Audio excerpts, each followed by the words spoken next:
अब bank, railway, SSC एवं अन्य प्रतियोगिता परीक्षा के लिए 25 वर्षों से अनुभव प्राप्त शिक्षक आनंद कुमार कर्ण द्वारा एक कदम सफलता की ओर। अपनी सफलता सुनिश्चित करने हेतु आइए आज ही ज्वाइन करें कर्ण classes, Nag Mandir, Mishra Tola, Darbhanga. Darjeeling public school, Kabirchak, Darbhanga. Darjeeling के शिक्षकों के द्वारा संचालित अंग्रेजी माध्यम के वर्ग नर्सरी से 10वीं तक की एक उत्कृष्ट विद्यालय, एसी एवं नॉन एसी हॉस्टल की भी सुविधा उपलब्ध। नए सत्र के लिए नामांकन प्रारंभ, जल्द संपर्क करें। नमस्कार, मिथिला मंच में आपका स्वागत है। मैं मनोज। अब हम राजधानी बुलेटिन में सबसे अहम आपको दिखाना चाहते हैं कि आज पटना में क्या कुछ हुआ। सबसे पहले आपको बता दें कि पटना में माले का राजभवन मार्च 18 मार्च को था, लेकिन अब 18 मार्च को होने वाले राजभवन मार्च को हटाकर अब किसान महापंचायत लगाने की बात की गई है। गौरतलब है कि 7 किसान रथ निकला था, जो कि 35 जिलों का दौरा किया था। इसके बाद 18 मार्च को होने वाले इस महापंचायत में किसान संगठन से भी जुड़े कई बड़े नेता को शामिल किया जाएगा। इस संबंध में जो माले के राज्य सचिव है, उन्होंने आज जानकारी दी। हम लोगों की ये 7 किसान यात्रा विगत 11 मार्च से पूरे बिहार में निकली हुई थी। कल ही उसका समापन हुआ है और इसी संदर्भ में हम लोगों ने आज प्रेस कॉन्फ्रेंस रखा है। ये 7 यात्राओं ने करीब 35 जिलों को कवर किया और 300 से ज़्यादा आम सभा, कुछ नुक्कड़ सभा, ग्राम सभाओं को लोगों ने संबोधित किया और करीब 1 लाख लोगों से सीधा संवाद यात्रा के नेताओं ने किया। करीब ये 7 यात्राओं ने कुल मिलाकर करीब 5000 किलोमीटर की यात्रा की और 2000 से ज़्यादा गांव कस्बों को लोगों ने टच किया। ये यात्रा हमारी 11 तारीख को स्वामी सहजानंद सरस्वती की जयंती के अवसर पर बिहटा से निकाली गई थी और जो 3 कृषि कानून के खिलाफ पूरे देश में जो आंदोलन चल रहा है, उसी आंदोलन के एक हिस्से के बतौर बिहार भी लगातार आंदोलन में है, तो उसी आंदोलन को और भी ऊंचाई प्रदान करने, गांव-गांव तक उसके संदेश को पहुंचाने और लड़ाई को मजबूत करने के उद्देश्य से निकाला गया था। और इसमें 3 कृषि कानूनों के अलावा बिहार के जो किसानों की समस्या है, इन समस्याओं को भी उसमें उठाया गया। जैसे 2006 में जो यहाँ APMC एक्ट ख़त्म कर दिया गया, तो उसको पुनर्बहाल करने की मांग, और जो कृषि बाजार समिति थी, जो मंडी थी, उसकी पुनर्बहाली की मांग, और एक केंद्रीय मांग भी हम लोगों ने उठाया। अभी जो मोदी जी इस पूरे आंदोलन के बारे में कई तरह से कुप्रचार चलाते हैं, सबसे जो लेटेस्ट उनका जो कुप्रचार है कि ये बड़े किसानों का आंदोलन है और ये छोटे किसान को इससे कोई लेना देना नहीं है। तो हम लोगों ने एक मांग उठाई है कि आपकी जो किसान सम्मान निधि योजना है, उस योजना में जो भूमिहीन किसान हैं, बटाईदार किसान हैं, उनको शामिल करने का कोई प्रावधान नहीं है। जबकि सच्चाई ये है कि वो सबसे खेती का बड़ा हिस्सा जो गरीब भूमिहीन किसान जो हैं, बटाईदार हैं, वही करते हैं, लेकिन उनको कोई सहूलियत नहीं मिलती। तो उसको भी किसान सम्मान निधि योजना में शामिल करने की मांग हम लोगों ने इसमें उठाई है। इसकी यात्रा के बारे में विस्तार से राजा राम जी रखेंगे।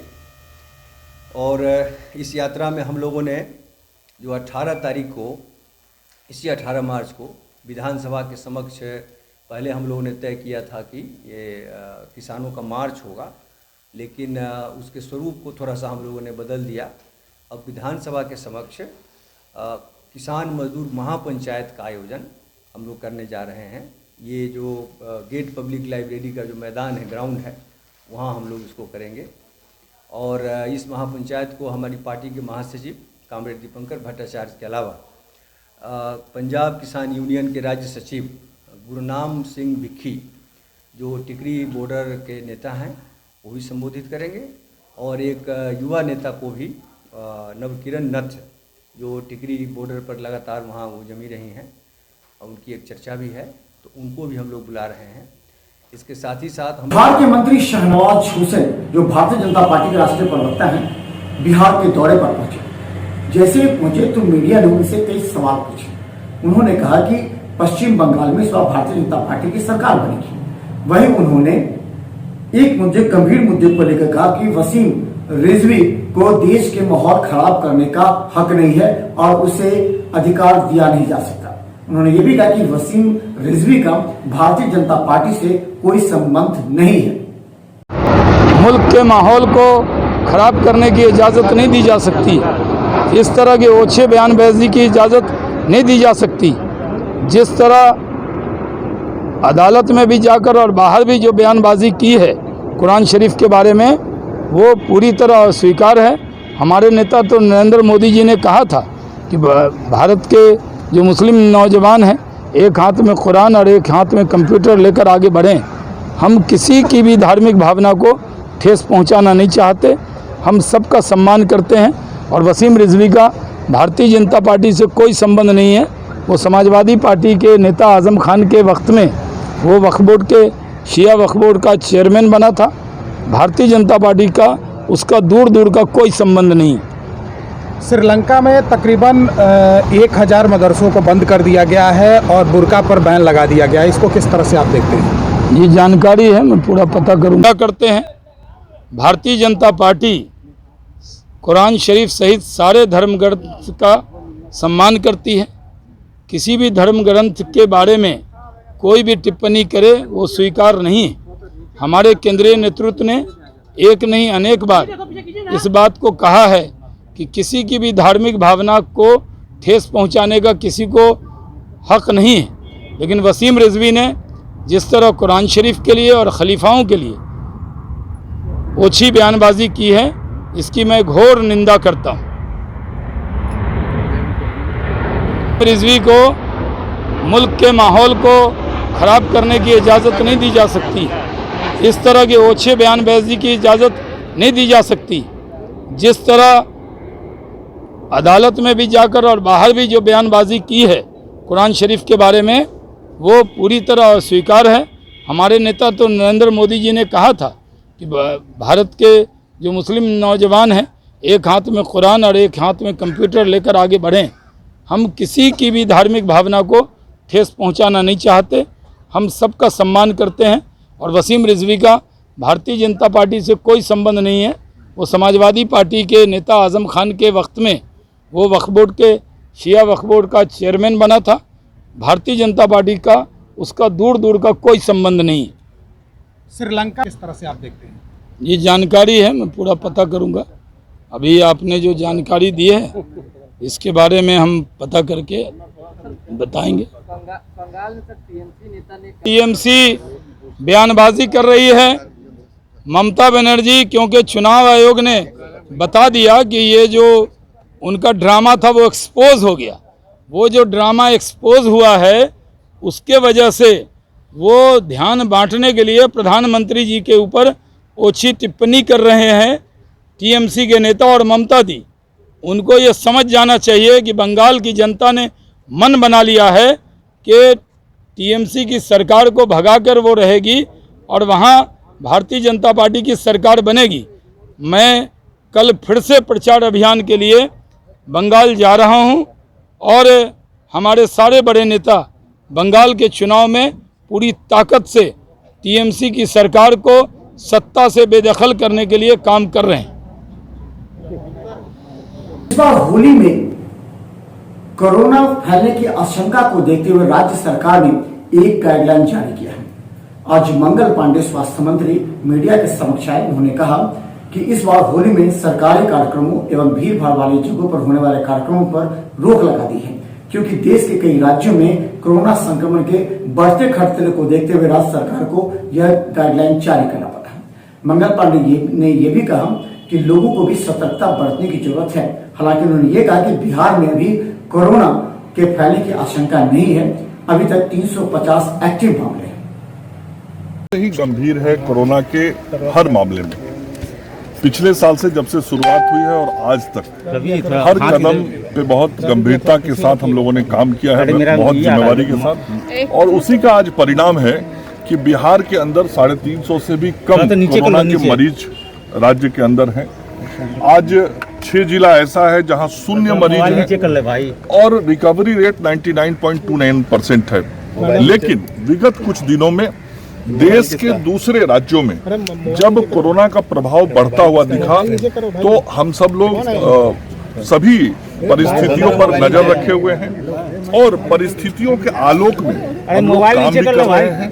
लगातार जो हमारा टेस्टिंग है उस टेस्टिंग के काम को हम जारी रखे हुए हैं और जब इधर के दिनों में कुछ सर्ज हुआ दूसरे राज्यों में तो हमारे विभाग ने यह निर्णय किया कि आगे आने वाले समय में हम टेस्टिंग की संख्या को और बढ़ाएंगे। इसके साथ ही जो हवाई अड्डा है वहाँ पर रेलवे स्टेशन और बस अड्डों पर हम रैंडम टेस्ट करेंगे और खास करके जो महाराष्ट्र, केरल या पंजाब ऐसे राज्य से हमारे घर के लोग वापस आएंगे और उन लोगों के स्वास्थ्य के संबंध में हम विशेष चिंता रखेंगे और इस राज्य के अंदर कोरोना का प्रभाव नहीं बढ़े इस दिशा में हर जिले के अंदर जो हमारे सिविल सर्जन हैं, हमारे जिलाधिकारी हैं, वो सतत निगरानी रख रहे हैं। तो होली में सामूहिक जो होना है, होली मिलन समारोह पे किस तरह से रोक रहेगी? क्योंकि दूसरे कुछ राज्यों में कोरोना के केसेस बढ़ते हुए दिखाई पड़े हैं, इसलिए हम लोग सचेत हैं और सचेत होकर निर्णय किए हैं कि कोई भी सार्वजनिक कार्यक्रम होली मिलन का राज्य के अंदर आयोजित नहीं किया जाएगा ताकि कहीं भीड़ भाड़ ज़्यादा ना लगे, कोरोना का प्रभाव ना बढ़े और जो राज्य के अंदर सब लोग हैं उन लोगों से हम लोग लगातार अपील भी कर रहे हैं कि भले ही कोरोना को नियंत्रित करने में बिहार सफल रहा है, हम बहुत बेहतर तरीके से प्रबंधन किए हैं, लेकिन कोरोना खत्म नहीं हुआ है। इसके बचाव के भी जो उपाय हमको करने हैं वो हम सबको करने हैं, जैसे मास्क लगा के रहना, हाथ धोना, दूरी रखना और अनावश्यक भीड़ नहीं लगाना। तो इन चीज़ों का ध्यान आज भी हमको रखना है, इसलिए सार्वजनिक होली मिलन का कार्यक्रम नहीं हो, ये निर्णय लिया गया है। घर में यदि कोई अपना होली का कार्यक्रम अपना करता है, घर में मिलने जुलने का पारिवारिक, तो उसमें कोई दिक्कत नहीं। महाराष्ट्र, केरल और पंजाब से आने वाले लाना जरूरी होगा, जो लोग बाहर से आएंगे जो बाहर से हवाई अड्डों पर जो बाहर से आएंगे वो यदि कोरोना जांच का रिपोर्ट साथ में लेके आएंगे नेगेटिव तो कोई दिक्कत नहीं। यदि उनके पास रिपोर्ट नहीं होगा तो हम उनका रैपिड टेस्ट से तुरंत जांच करेंगे। स्कूलों को लेकर के भी बंद किया जाएगा क्या? हमारे जो राज्य सरकार का सीएमजी है, जो मुख्य सचिव के नेतृत्व में काम करता है, वो समय समय पर इसकी समीक्षा करता है। कल भी उन लोगों ने बैठक की है और आवश्यकता अनुसार निर्णय लेंगे। उपेंद्र कुशवाहा अब जदयू में शामिल होने के बाद पहली बार जदयू कार्यालय पहुंचे, जहां जदयू के प्रदेश अध्यक्ष और कार्यकर्ता नेताओं ने उनका स्वागत किया। इस अवसर पर उपेंद्र कुशवाहा ने पलटवार करते हुए राष्ट्रीय जनता दल पर आरोप लगाया कि जिनके घर खुद शीशे के होते हैं उनको वार नहीं करना चाहिए। हालांकि उन्होंने ये भी कहा कि राष्ट्रीय जनता दल लोहिया, कर्पूरी और स्वर्गीय जगदेव जी के विचारों और उनसे मिले हुए पार्टी इसमें शामिल है, लेकिन इनके विचारों को भी राजद ने तोड़ दिया है। आज पहली बार पहुंचने पर जदयू कार्यालय में उनका भव्य स्वागत किया गया।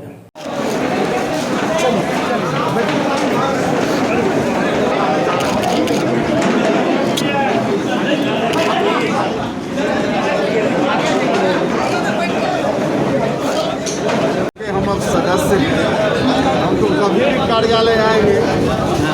आज आए हैं कार्यालय, लोगों से मुलाकात पीछे करना रोहित। उस दिन आए थे, माननीय मुख्यमंत्री जी थे, तो काफ़ी भीड़ भाड़ थी, इसलिए बाकी लोगों से जिनसे मिलना नहीं हुआ था। पुराने लोग हैं सब लोग, कार्यालय के जो स्टाफ हैं, बाकी जो दूसरे साथी यहाँ रोजमर्रा का काम करते हैं, सब लोग पुराने हैं।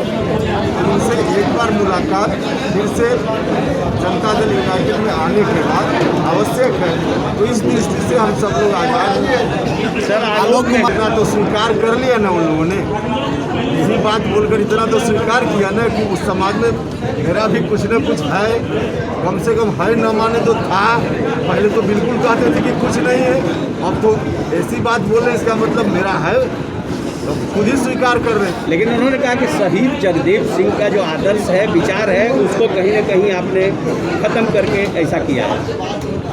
दुनिया जानती है कि राष्ट्रीय जनता दल किनके आदर्शों को ध्वस्त करके चलने वाली पार्टी है, बिहार को बर्बाद करने वाली पार्टी, तमाम जननायक कर्पूरी ठाकुर जैसे लोगों के सपना को चकनाचूर करके चलने वाली पार्टी। यार जो खुद ही शीशा के घर में बंद हो, उसको पत्थर पड़ोसी के घर पे नहीं फेंकना चाहिए। राजद के नेता लोग बोल रहे हैं कि नीतीश के दिए हुए जख्म भूल गए उपेंद्र कुशवाहा जी।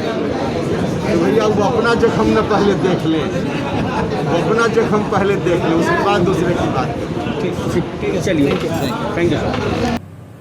हम बता दें, उपेंद्र कुशवाहा के जनता दल यूनाइटेड में शामिल होने के बाद राजनीति गर्म हो गई है। जहां लोजपा के नेताओं ने आरोप लगाया था उपेंद्र कुशवाहा पर, वहीं आज उपेंद्र कुशवाहा पर राष्ट्रीय जनता दल के नेता आलोक मेहता ने आज खुलकर आज चुप्पी तोड़ते हुए उपेंद्र कुशवाहा पर आरोप लगाए। उन्होंने कहा कि स्वर्गीय जगदेव बाबू के विचारों की हत्या की है उपेंद्र कुशवाहा ने। इसके अलावा उन्होंने कहा कि उपेंद्र कुशवाहा जनता को धोखा दिया है। तमाम तरह के आपराधिक घटनाओं को लेकर और विभिन्न समाज के लोगों के साथ हत्याएं हुई, उनको लेकर जगह जगह आंदोलन किया। और वो व्यक्ति आज किस कारण से छोड़ के और उन्हीं की गोद में बैठ गया जिनसे वो सारे गिरवान से रखता था। जनता जिस समाज के लोगों का नेतृत्व करने का वो दावा रखते हैं, उपेंद्र कुशवाहा, उस समाज के लोग पूछ रहे हैं कि उनकी क्या गलती थी कि 10 वर्षों तक आप जगदेव बाबू महात्मा फुले की फोटो ले लेके घुमा के आप उनको अपने पीछे घुमाए। इस समाज की राजनीतिक विश्वसनीयता को खतरे में डाला अपने स्वार्थ की खातिर, और आज भी अपने स्वार्थ की खातिर सारे लोगों को छोड़कर वो वहाँ चले गए। सारे लोग रादर उनको छोड़ दिए उनके इस निर्णय के बाद। इसलिए बिहार की जनता, खास तौर से उस कम्युनिटी जिस कम्युनिटी ने उनको सराखों पर बिठाया था, उस कम्युनिटी ने उतार कर उन्हें नीचे फेंक दिया, नज़रों से गिरा दिया। अब उपेंद्र कुशवाहा से पूछे जाने वाला सवाल है कि क्या जिन मूल्यों को लेकर आप आंदोलन करते थे उसका समाधान मिला कि नहीं, और जिन व्यक्तियों, जिन पर्सनालिटी का फोटो लेकर अब बिहार घूम रहे थे, क्या उनके विचारों की पार्टी में गए हैं? ये भारतीय जनता पार्टी जिसके गोद में जनता दल यूनाइटेड बैठा हुआ है, तो यह बहुत खेदजनक बात है। जनता कंडेम करती है उनको, और उनके इतने वर्षों तक जिन लोगों का विश्वास रहा उन पर, उन सारे लोगों का विश्वास टूट चुका है। वो सारे लोग, अब सब लोग मानने लगे हैं कि लालू प्रसाद जी ही सही थे जिन्होंने जगदेव बाबू के विचारों की रक्षा बिहार में की, और उनके विचारों पर चलकर उन्होंने अपने पावर में रहते हुए सभी समाज के लोगों को रिप्रेजेंट करने का मौका दिया। मिथिला न्यूज पर आपने देखा राजधानी बुलेटिन। लगातार हमारे रिपोर्टर और ब्यूरो पटना से अपडेट कर रहे हैं, लगातार हम आपको दिखाएंगे और ये भी दिखाएंगे वहां के राजनीतिक जो माहौल है उसके पीछे क्या क्या कारण है। देखते रहिए बिहार मिथिला न्यूज पर, हर अपडेट खबर हमको दिखाएंगे पटना से लेकर दरभंगा तक। हमारे चैनल बिहार मिथिला न्यूज को जरूर सब्सक्राइब करें, लाइक करें और शेयर करें, क्योंकि ज्यादा से ज्यादा खबर हमारा यह प्रयास है कि दरभंगा एवं मिथिलांचल के जो भी विधायक पटना में रहते हैं वो आपके लिए क्या कार्य करेंगे, ये हमारे रिपोर्टर आपको दिखाएंगे। देखते रहिए बिहार मिथिला न्यूज पर हर अपडेट खबर। धन्यवाद।